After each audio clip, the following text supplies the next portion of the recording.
Good morning students. Vivekananda online class में आपका स्वागत है। पिछले वीडियो में मैंने मानव का श्वसन तंत्र पढ़ाया था, जिसको हमने ज्ञात है कि इसे हम तीन भागों में बांटते हैं: ऊपरी श्वसन तंत्र, निचला श्वसन तंत्र और पेशियां। पेशियां इंटरकोस्टल अंतरापृष्ठ पेशियां पाई जाती है, इंटरकोस्टल पेशियां पाई जाती है। अब हम पढ़ेंगे श्वसन के प्रकार व क्रियाविधि। सबसे पहले हम पढ़ते हैं श्वसन के प्रकार। श्वसन के प्रकार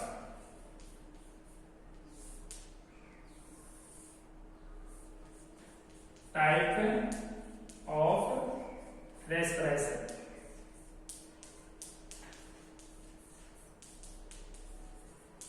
तो देखिए, श्वसन दो प्रकार का होता है। श्वसन के प्रकार के अंतर्गत श्वसन दो प्रकार का होता है। एक को हम बोलते हैं बाह्य श्वसन और एक को बोलते हैं आंतरिक श्वसन। आंतरिक श्वसन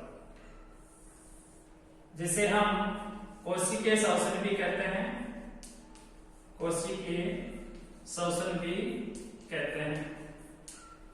आंतरिक श्वसन फिर दो प्रकार का होता है। एक को एरियल, एक को अवायवीय।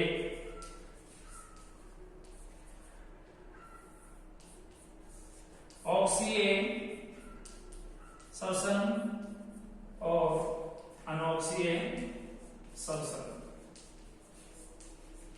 तो देखिए, बाह्य श्वसन में क्या होता है कि वह श्वसन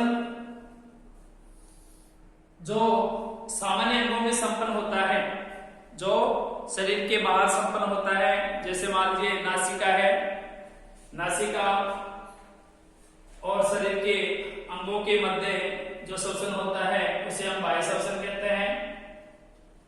आंतरिक श्वसन का मतलब होता है वह श्वसन जो शरीर के ऊतकों या कोशिकाओं में संपन्न होता है, उसे हम आंतरिक श्वसन कहते हैं। आंतरिक श्वसन को हम कोशिकीय श्वसन भी कहते हैं।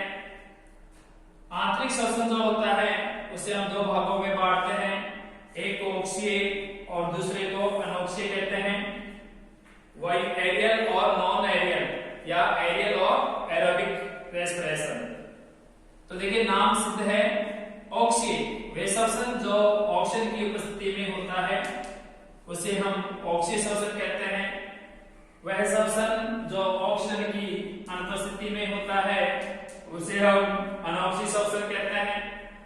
ऑक्सीय श्वसन ऑक्सीजन की उपस्थिति में होता है, अनॉक्सीय श्वसन ऑक्सीजन की अनुपस्थिति में होता है। अब एक बार पूछते हैं कि कौन से श्वसन में सर्वाधिक ऊर्जा प्राप्त होती है। तो सबसे अधिक जो ऊर्जा होती है वो ऑक्सीय श्वसन में या वायवीय श्वसन में उत्पन्न होती है, जिसका हम मान बताएं तो 686 किलो कैलोरी ऊर्जा प्राप्त होती है। इसमें 686 किलो कैलोरी ऊर्जा प्राप्त होती है, इसलिए ऑक्सीय श्वसन में सबसे अधिक ऊर्जा प्राप्त होती है। ये ऊर्जा जो होती है एटीपी के रूप में संचित होती है। अनॉक्सीय श्वसन में ऊर्जा कम बनती है, लगभग 56 किलो कैलोरी बनती है। तो आपके सामने सर्वाधिक ऊर्जा सब किसमें होती है? ऑक्सीय श्वसन में होती है। ऑक्सीय श्वसन के जो अंतिम उत्पाद होते हैं CO2 और जल होते हैं। अंतिम उत्पाद क्या है? कार्बन डाइऑक्साइड और जल अंतिम उत्पाद होते हैं। अनॉक्सीय श्वसन में अंतिम उत्पाद होता है CO2 एथिल अल्कोहल। यानी अनॉक्सीय श्वसन के अंतिम उत्पाद कौन से हैं? अंतिम उत्पाद CO2 है, कार्बन डाइऑक्साइड और एथिल अल्कोहल होता है। तो ये आपके सामने श्वसन के प्रकार कंप्लीट होते हैं। श्वसन दो प्रकार का होता है, बाह्य श्वसन और आंतरिक श्वसन। बाह्य श्वसन शरीर के अंगों और बाह्य वातावरण के बीच में जो श्वसन होता है उसे हम बाह्य श्वसन कहते हैं। आंतरिक श्वसन कोशिकाओं और ऊतकों में संपन्न होता है उसे हम आंतरिक श्वसन कहते हैं। आंतरिक श्वसन को कोशिकीय श्वसन भी कहा जाता है। आंतरिक श्वसन भी दो प्रकार का होता है। पहला है वायवीय, अवायवीय, ऑक्सीय या अनॉक्सीय। वह श्वसन जो ऑक्सीजन की उपस्थिति में होता है उसे ऑक्सीय श्वसन कहते हैं, और जो ऑक्सीजन की अनुपस्थिति में होता है उसे हम अनॉक्सीय या अवायवीय श्वसन कहते हैं। ऑक्सीय श्वसन में सर्वाधिक ऊर्जा बनती है जिसका मान है 686 किलो कैलोरी, और अनॉक्सीय श्वसन में कम ऊर्जा बनती है, वह निकलती है यहाँ पर है 56 किलो कैलोरी। कितनी ऊर्जा निकलती है? 56 किलो कैलोरी ऊर्जा निकलती है। तो देखिए ऑक्सीय श्वसन में सर्वाधिक ऊर्जा निकलती है। इसके बाद में अपना टॉपिक आता है श्वसन की क्रियाविधि। अब पढ़ेंगे हम श्वसन की क्रियाविधि। तो श्वसन की जो क्रियाविधि होती है उसे हम दो चरणों में बांटते हैं। श्वसन की क्रियाविधि को हम दो चरणों में बांटते हैं, ठीक है। दो चरण कौन कौन से होते हैं उनके बारे में देखते हैं। श्वसन की क्रियाविधि, श्वसन की कार्यप्रणाली, working of respiration, working of mechanism of respiration, ठीक है। तो देखिए श्वसन की जो क्रिया प्रणाली होती है उसे हम दो चरणों में बांटते हैं। कितने चरणों में बांटते हैं? दो चरणों में बांटते हैं। देखिए पहला जो चरण है उसे हम बोलते हैं निःश्वसन। क्या बोलते हैं इसको? निःश्वसन, इंस्पिरेशन, इंस्पिरेशन, ठीक है। निःश्वसन, और दूसरा है उच्छ्वसन। दूसरा कौन सा है? उच्छ्वसन। तो इसको बोलते हैं एक्सपायरेशन। यानी अपने सामने श्वसन की क्रियाविधि को हमने दो चरणों में बांटा है। पहला निःश्वसन और दूसरा है वच्छ्वसन, उच्छ्वसन। देखिए इसमें आपके सामने ये चित्र है एक प्रकार का।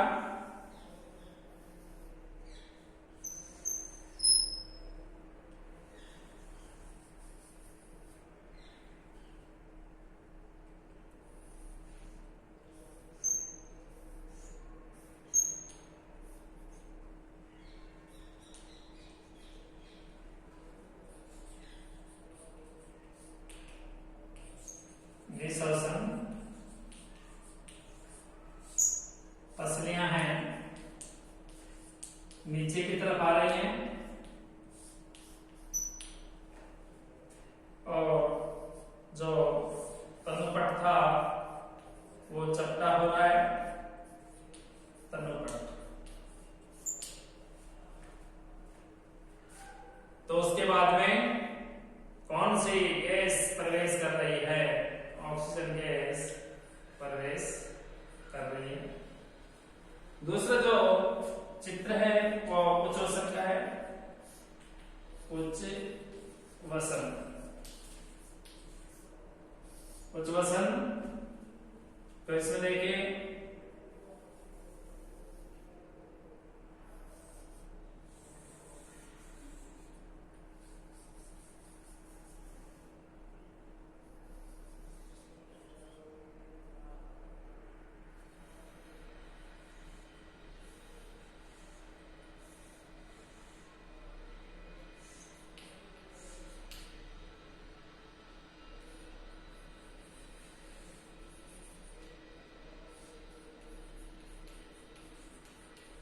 पसलियों का ऊपर की ओर खिंचाव,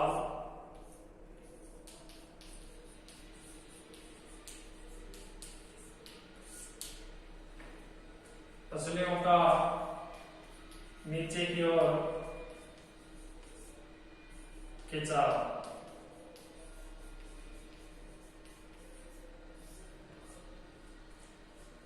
तो ये है आपके सामने निःश्वसन और उच्चवसन, यानी श्वसन की कार्य प्रणाली को हम दो भागों में बांटते हैं। पहला भाग निःश्वसन है, इंस्पायरेशन, और दूसरा जो भाग है वह उच्चवसन या एक्सपायरेशन। तो देखिए सबसे पहले क्या है, नी का मतलब है कि अंदर, के अंदर। इसका मतलब हो गया कि जब वायु शरीर के अंदर प्रवेश करती है, जब वायु शरीर के अंदर प्रवेश करती है तो इसे निःश्वसन कहते हैं। क्या बोलते हैं इसको? निःश्वसन कहते हैं। जब वायु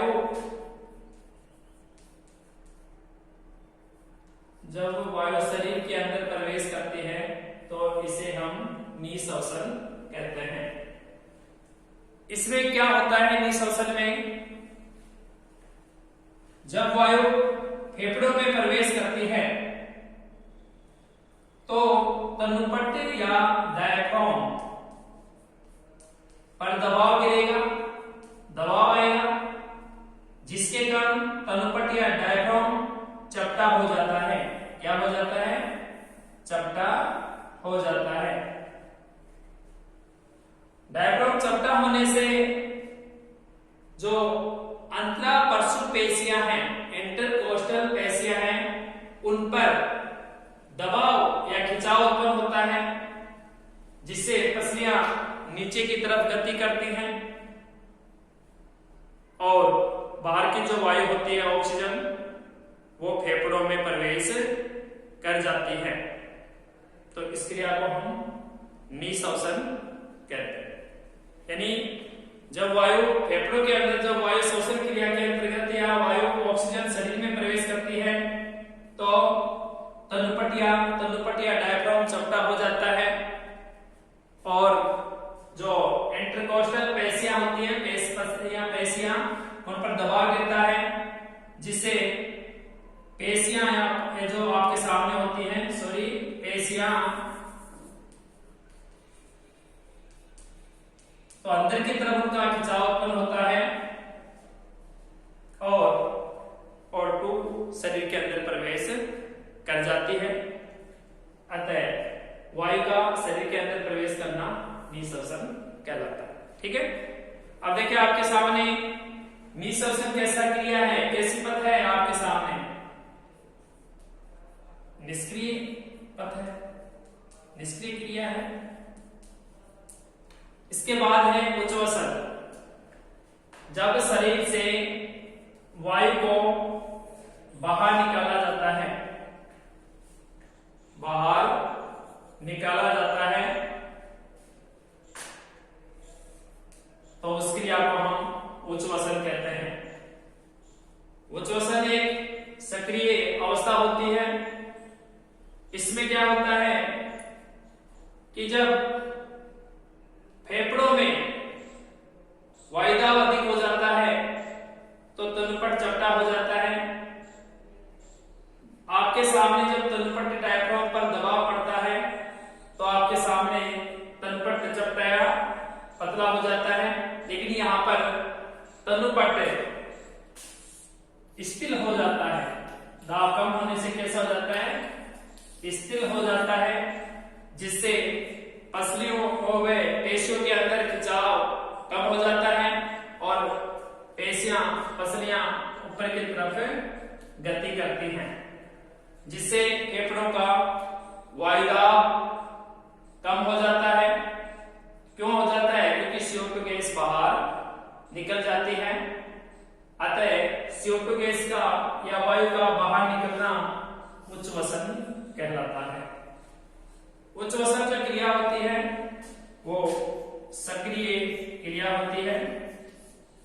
श्वसन क्रिया में जो पेशियां काम करती हैं उन्हें हम अंतरा परशुपे, देखो पेशियां दो होती हैं, अंतरा परशुपेशियां, लेकिन हम 10th के अनुसार केवल इसी पेशी का नाम है अंतरा परशुपेशियां इसे हम इंटरकोस्टल पेशियां भी कहते हैं, अंग्रेजी शब्द में लिखा हुआ है इंटरकोस्टल पेशियां भी कहते हैं। तो ये आपके सामने श्वसन की कार्य प्रणाली। इससे पहले क्या था, श्वसन के प्रकार हमने पढ़ा कि श्वसन दो प्रकार का होता है। श्वसन क्या होता है, दो प्रकार का होता है। एक को हम बाह्य श्वसन कहते हैं और एक को हम आंतरिक श्वसन कहते हैं। बाह्य श्वसन होता है वो सरल तरीके से संपन्न होता है, वायु और शरीर के कुछ अंगों के मध्य संपन्न होता है। जो श्वसन बाहर की तरफ होता है उस श्वसन को हम बाह्य श्वसन कहते हैं, जो सरल तरीके से होता है। दूसरा श्वसन जो था उसको हम आंतरिक श्वसन कहते हैं, इंटरनल रेस्पिरेशन कहते हैं। आंतरिक श्वसन को हम कोशिकीय श्वसन भी कहते हैं। क्या बोलते हैं इसे, आंतरिक श्वसन को हम कोशिकीय श्वसन भी कहते हैं। वह श्वसन जो शरीर के आंतरिक अंगों में संपन्न होता है, वह श्वसन जो शरीर के आंतरिक अंगों या कोशिकाओं या ऊतकों में संपन्न होता है उसे हम आंतरिक श्वसन या कोशिकीय श्वसन कहते हैं। आंतरिक श्वसन को फिर हम दो भागों में बांटते हैं। एक को हम बोलते हैं वाह्य श्वसन, वायवीय एरियल श्वसन या ऑक्सीय श्वसन, ऑक्सीय श्वसन, ठीक है। दूसरे को बोलते हैं अवाह्य या अनऑक्सीय श्वसन। वह श्वसन जो वायु की उपस्थिति में या ऑक्सीजन की उपस्थिति में होता है उसे हम ऑक्सीय श्वसन कहते हैं। ऑक्सीय श्वसन में सर्वाधिक ऊर्जा उत्पन्न होती है। किस प्रकार के श्वसन में सर्वाधिक ऊर्जा उत्पन्न होती है, तो आप बताएंगे वाह्य एरियल या ऑक्सीय श्वसन में उत्पन्न होती है। ऊर्जा का मान भी हम बता देते हैं ताकि आपको मालूम हो जाए। सर्वाधिक का मतलब हो गया 686 किलो कैलोरी ऊर्जा बाहर निकलती है, इसमें ऑक्सीय श्वसन में। इसके बाद दूसरा है अनॉक्सीय श्वसन, वायवीय श्वसन। जो श्वसन ऑक्सीजन की अनुपस्थिति में होता है या वायु की अनुपस्थिति में होता है उसे हम अवाह्य या अनॉक्सीय श्वसन कहते हैं।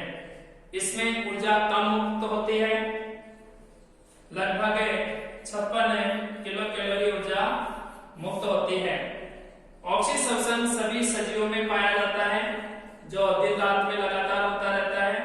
अवाह्य श्वसन जीवाणु, इष्ट आदि सूक्ष्म जीवों में पाया जाता है। ऑक्सीय श्वसन में अंतिम उत्पाद क्या बनता है, CO2 और जल अंतिम उत्पाद बनते हैं ऑक्सीय श्वसन में। अनॉक्सीय श्वसन में अंतिम उत्पाद CO2, एथिल अल्कोहल और ऊर्जा मुक्त होती है। ये अंतिम उत्पाद होते हैं अनॉक्सीय श्वसन के। उसके बाद में हमने पढ़ा श्वसन की कार्य प्रणाली। तो श्वसन की कार्य प्रणाली जटिल होती है। इसे हम दो चरणों में बांटते हैं। एक चरण को हम निःश्वसन कहते हैं, दूसरे चरण को हम उच्चश्वसन कहते हैं। निःश्वसन में हमने पढ़ा कि वायु का या ऑक्सीजन का शरीर के अंदर प्रवेश करना निःश्वसन कहलाता है। उच्चश्वसन में क्या हो जाएगा, वायु का शरीर से बाहर निकलना उच्चश्वसन कहलाता है। क्या कहलाता है, उच्चश्वसन कहलाता है। तो देखिए दोनों क्रियाएं एक दूसरे से विपरीत हो गई। निःश्वसन एक निष्क्रिय अवस्था है, उच्चश्वसन एक सक्रिय अवस्था होती है। इसमें फिर हमने पढ़ा निःश्वसन में कि जब ऑक्सीजन शरीर के अंदर प्रवेश करती है तो वहां पर फेफड़ों में वायु दाब बढ़ जाता है, जिसके कारण थोड़ी जो तलपट होता है वो चपटा हो जाता है, डायफ्राम चपटा हो जाता है और पेशियां होती हैं इंटरकोस्टल पेशियां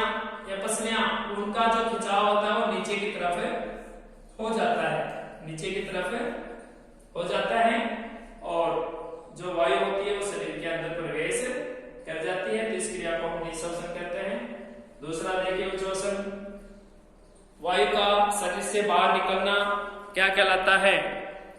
आपके सामने वायु का शरीर से बाहर निकलना उच्छ्वसन कहलाता है। ठीक है, इस क्रिया में क्या होता है? ये एक सक्रिय अवस्था है। उच्छ्वसन कैसी क्रिया है? सक्रिय अवस्था है। जब यहां पर देखिए, इसमें उच्छ्वसन क्रिया में डायफ्राम होता है या कनपट होता है, वो कैसा हो जाता है? शिथिल हो जाता है। कैसा हो जाता है? शिथिल हो जाता है। शिथिल होने से पसलियां व पेशियां जो खिंचाव होता है वो कम हो जाता है और पसलियां या पेशियां अपनी पूर्ववत स्थिति में आ जाती हैं, जिसके कारण CO2 गैस शरीर से बाहर निकल जाती है। इस क्रिया को हम उच्छ्वसन क्रिया कहते हैं। हमने पढ़ा है कि श्वसन में कौन सी पेशियां सहयोगी होती हैं, तो उसका नाम है अंतरापश्चुत पेशियां, इंटरकोस्टल पेशियां इस क्रिया में बड़ी योगदान करती हैं। इनकी उपस्थिति में ही आपके सामने श्वसन क्रिया संपन्न हो पाती है। कई बार एग्जाम में पूछा जाता है कि मानव में श्वसन की दर क्या है, तो देखिए मानव में 1 मिनट में 16 से 20 बार श्वसन की दर होती है। यानी 1 मिनट में श्वसन क्रिया कितनी बार हो सकती है? 16 से 20। जब कोई प्राणी तेजी से दौड़ता है तो उसे किस विलयन का घोल पिलाया जाता है? तो उससे प्राणी को, तेज दौड़ने वाले धावक को ग्लूकोज का घोल पिलाया जाता है। किसका घोल पिलाया जाता है? ग्लूकोज का घोल पिलाया जाता है। तो आपके सामने इससे कुछ प्रश्न पूछता हूं मैं। सबसे पहले देखिए, पहला क्वेश्चन है इसमें,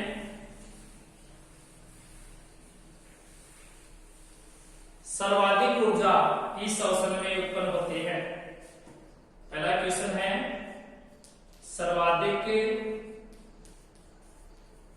ऊर्जा किस श्वसन में उत्पन्न होती है? किस श्वसन में उत्पन्न होती है?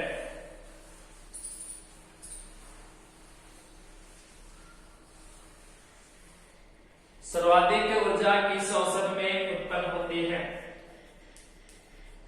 उत्पन्न होती है, आंसर बताना है आपको।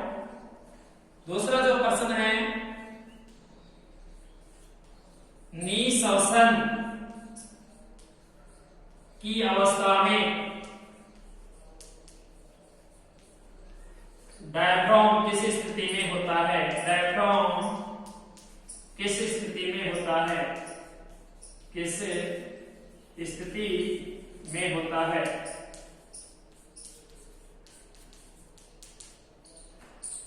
किस स्थिति में होता है डायफ्राम? ठीक है। तीसरा है, वह श्वसन जो ऑक्सीजन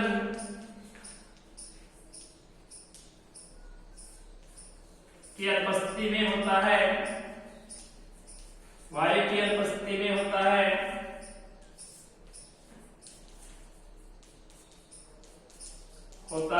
इसे क्या कहते हैं? चौथा जो क्वेश्चन है वो है, मानव में श्वसन की दर है, श्वसन की दर कितनी है?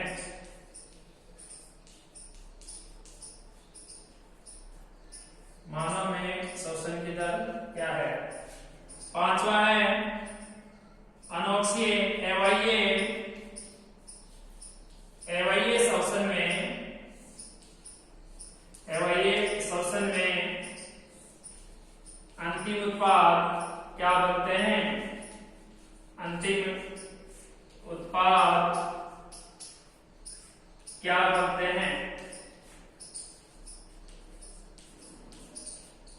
बनते हैं। तो ये है 5 क्वेश्चन। पहला प्रश्न है सर्वाधिक ऊर्जा किस श्वसन में उत्पन्न होती है। तो हमें बताना है कि कौन से श्वसन में सबसे अधिक ऊर्जा उत्पन्न होती है और कौन से श्वसन में कम ऊर्जा उत्पन्न होती है। तो देखिए सर्वाधिक ऊर्जा उत्पन्न होती है हमें कौन से में होती है। हाँ बिल्कुल सही बोल रहे हो। सर्वाधिक ऊर्जा किस श्वसन में उत्पन्न होती है। तो आप बताएंगे ऑक्सीय श्वसन, ऑक्सीय या एरियल वायु श्वसन में उत्पन्न होती है। ठीक है, यानी सर्वाधिक ऊर्जा किस श्वसन में उत्पन्न होती है। तो ऑक्सीय या वायु श्वसन में उत्पन्न होती है जिसकी वैल्यू या मान कितना है 686 किलो कैलोरी बताया था मैंने। 686 किलो कैलोरी ऊर्जा उत्पन्न होती है। दूसरा है भाई अनोक्सी श्वसन में कितनी ऊर्जा उत्पन्न होती है, कम होती है, उसका मान कितना है। तो हम बता देंगे लगभग 65 किलो कैलोरी ऊर्जा उत्पन्न होती है। कौन से श्वसन में, अनोक्सीय श्वसन में। ठीक है। दूसरा प्रश्न है निःश्वसन की अवस्था में डायफ्राम किस स्थिति में होता है। स्थित अवस्था में होता है या स्थिर अवस्था में होता है। तो हमें बताना है चपटा, चपटा हो जाता है इसमें निःश्वसन की स्थिति में। तो उच्च श्वसन की स्थिति में डायफ्राम कैसा होता है, शीतल अवस्था में होता है, शीतल अवस्था में होता है। अगला क्वेश्चन है वह श्वसन जो ऑक्सीजन की या वायु की अनुपस्थिति में होता है उसे क्या कहते हैं। तो उसे हम अवायवीय श्वसन कहते हैं, अवायवीय श्वसन कहते हैं। मानव में श्वसन की दर कितनी है। तो लगभग हमने बताया था 12 से 16 प्रति मिनट श्वसन की दर होती है। बच्चों में श्वसन की दर अधिक होती है। जब हम ऊंचाई पर चढ़ते हैं या दौड़ते हैं उस स्थिति में श्वसन दर अधिक हो जाती है। जब हम रात्रि के समय या दिन के समय विश्राम अवस्था में होते हैं या आराम करते हैं तो उस समय श्वसन दर बहुत कम होती है, निम्न होती है। तो मानव में श्वसन की दर 12 से 16 प्रति मिनट होती है। लास्ट क्वेश्चन है अपना अवायवीय श्वसन में अंतिम उत्पाद क्या बनता है, यानी क्या बनते हैं अवायवीय श्वसन में। तो देखिए ऑक्सीय श्वसन में, ऑक्सीय श्वसन में अंतिम उत्पाद एक तो CO2 और क्या था, जल। अंतिम उत्पाद है ऑक्सीय श्वसन में। और यहां पर है CO2 कॉमन है और एथिल अल्कोहल, क्या नाम है, एथिल अल्कोहल और ऊर्जा, यह आपके सामने अंतिम उत्पाद बनते हैं। जब अवायवीय श्वसन पेशियों में होता है तो अंतिम उत्पाद लैक्टिक अम्ल बनता है। ये भी आप याद रखिए, लैक्टिक अम्ल बनता है। जब अनोक्सीय श्वसन पेशियों में होता है तो लैक्टिक अम्ल बनता है। लैक्टिक अम्ल के जमाव के कारण हमें दर्द या पीड़ा होती है। इस प्रकार से आपका श्वसन की कार्य प्रणाली और श्वसन के प्रकार कंप्लीट होते हैं। धन्यवाद।